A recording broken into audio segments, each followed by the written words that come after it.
In this video, I'm going to tell you the number one reason that most products fail. CB Insights is a research company that did a post-mortem on thousands of startups. And it bucketed them into various categories that went through the reasons that each of these startups failed from their own thinking, but also some analytics that they were doing on the company statistics as well. And what really interested me when I was digging into this research was something that resonated with the experience that we have with working with early stage founders, early stage products.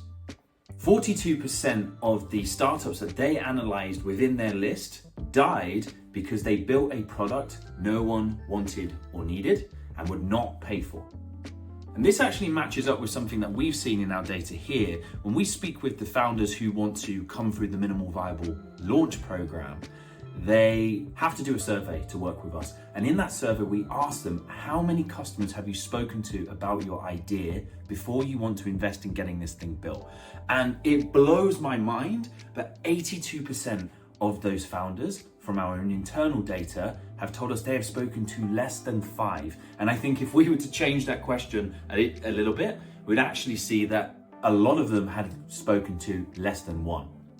And this scares the hell out of me, because if you build a product that you haven't validated outside of your own little bubble, you are in such a risky place of investing your hard-earned life savings or the precious revenue that you've got within your current service business if you're trying to build a product to level up your service.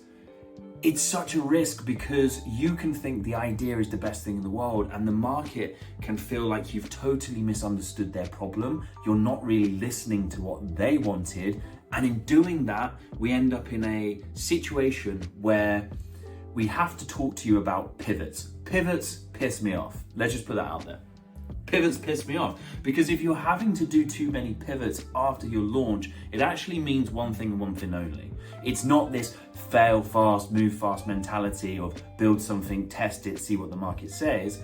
I agree with that methodology. I agree with that mindset. However, if we have to do too many pivots, it's very painful for the business. It is a large effort to totally 180 a startup once you've started going down a track. And we hear the stories of super successful startups built in garages in Silicon Valley. Here they usually have major backers that were behind them. They weren't really slumming it too much. But I think we can save a lot of this pain. If we just validate our ideas in a more sane and sensible way, we can avoid a lot of rework. We can build something the market demands. And importantly, you can sell your product before you write a single line of code. The next thing I think this shows is founders usually are very focused on the thing they are creating. They are interested in the features that they want to build. They have such a strong vision. They can see how amazing this product's going to be if only they could put enough money into it to get it built, polished, make it look shiny, and once they would present that to the market, then and only then would everyone see how great their idea really is. But I'm here to tell you that you need to be focused on solving people's painful burning hair problems, not building specific solutions that you're obsessed with and features that you think are going to be great ideas. We need to validate them against the problems that they solve. And you're only ever going to make money by creating a product, by solving a problem. Until you solve that problem, it's going to be like climbing uphill through a swamp. It's going to feel difficult to book sales conversations into your diary. It's going to be difficult to get people excited to buy your product. And I know if you've launched something and it feels like everyone is ignoring you, you know what I'm talking about.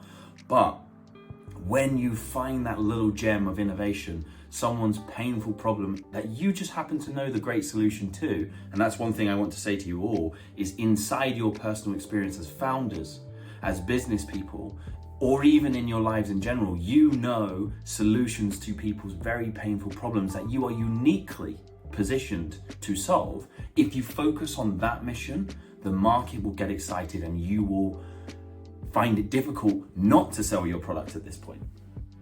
So to close this video off, I want to leave you with one thing and one thing only. If you're thinking about building a product, if you are thinking about creating custom software to supercharge your service, please listen to me. Don't make the mistakes that I see people making so often.